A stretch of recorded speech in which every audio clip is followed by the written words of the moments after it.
Hello fellow YouTubers. I am Captain Anonymous. Today we will be talking about FEMA camps. The FEMA camps conspiracy theory holds that the U.S. Federal Emergency Management Agency, FEMA, is planning to imprison U.S. citizens in concentration camps. 1, 2, 3. This is typically described as following the imposition of martial law in the United States after a major disaster or crisis. In some versions of the theory, only suspected dissidents will be imprisoned. In more extreme versions, large numbers of U.S. citizens will be imprisoned for the purposes of extermination as a new world order is established. The conspiracy theory has existed since the late 1970s, but it has picked up greatly in popularity with the advent of the internet and social media platforms.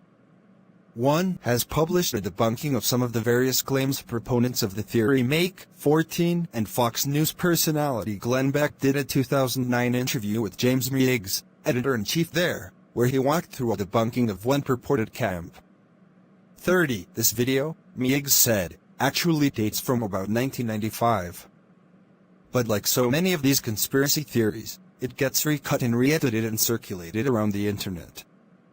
25. Bloggers at the Skeptic Project have posted detailed lists where they claim to debunk many of the FEMA camp locations in the U.S. elsewhere.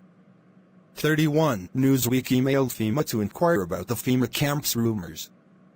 Press Secretary Alexa Lopez replied, "We are currently focusing our efforts on providing assistance to disaster survivors, and the ongoing response and recovery efforts in Louisiana." As to your first question, over the years there have been many myths or rumors surrounding FEMA, and I am glad I have the chance to set the record straight with you. There is absolutely no truth to these rumors. They are nothing more than conspiracy theories. 26. However, an internal FEMA memo shows the agency brass understands the nature of trying to quell the conspiracies. Most people know us as the agency that responds to natural disasters. Others believe we have a somewhat sinister role. For the latter, it is not realistic to think that we can convince them otherwise, and it is advisable not to enter into debate on the subject. 9. Proponents have cited a contingency plan, Rex 84, drafted in part by Oliver North, calling for the suspension of the Constitution and the detainment of citizens in the event of a national crisis. 1. This was aimed at left-wing activists, not the libertarians and right-wingers generally associated with FEMA theories.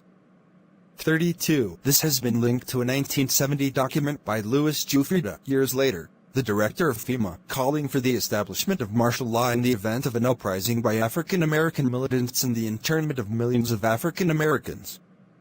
1. Conspiracy theorists have used the actual internment of Japanese Americans during World War II and specifically constructed camps as evidence that such a scenario at least has historic precedent. 1. Similarly, the forced removal of Native Americans from their lands is an earlier precedent. If you have any more questions about this topic, message your answer in the comments your opinion, and don't forget